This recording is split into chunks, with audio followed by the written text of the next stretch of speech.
twice impeached, 4 times indicted ex-president, now a mere 72 hours away from the deadline to pony up nearly $500 million for the civil fraud judgment in the case brought by New York Attorney General James.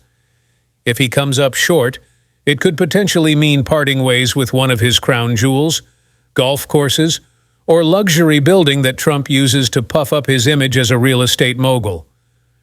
Properties valued by appraisers in the civil fraud trial to be worth a fraction of what Trump claims they're worth. With his Republican billionaire buddies so far not stepping up, reports suggest that the twice-disgraced ex-president doesn't like the optics of declaring bankruptcy. After a brutal week of coverage about Donald Trump's finances or lack thereof, today, Trump, seemingly out of nowhere, claimed to have almost $500 million in cash just laying around, money he failed to mention until now. A claim that, if believed, directly undercut his own lawyers who have said in legal filings that Trump does not have enough cash on hand to satisfy the $500 million judgment against him. And now, in a new interview, Donald Trump is upping the ante yet again, this time claiming he will fight Judge Goran's ruling all the way up to the U.S. Supreme Court if necessary.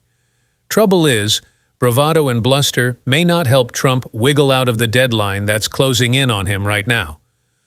Let's bring in former U.S. Attorney and former Deputy Assistant Attorney General Harry Litman, along with New York Times investigative reporter Suzanne Craig and the host of Politics Nation.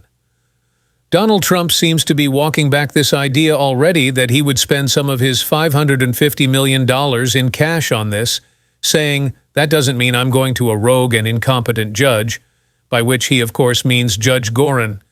And he also said they can't take away your property because you've had a chance to appeal. What is he talking about here? He just means he can try to fight it legally. It's not up to him. If the judgment was entered 30 days ago, Tish James automatically has a piece of paper that empowers her to go after his properties unless a court somehow enters an order before Monday. That's just the way it is. So, for all his bravado, it's not going to be easy. I do think, though, that it redoubles his resolve to do anything, the fact that he would be facing a woman prosecutor, a black woman prosecutor,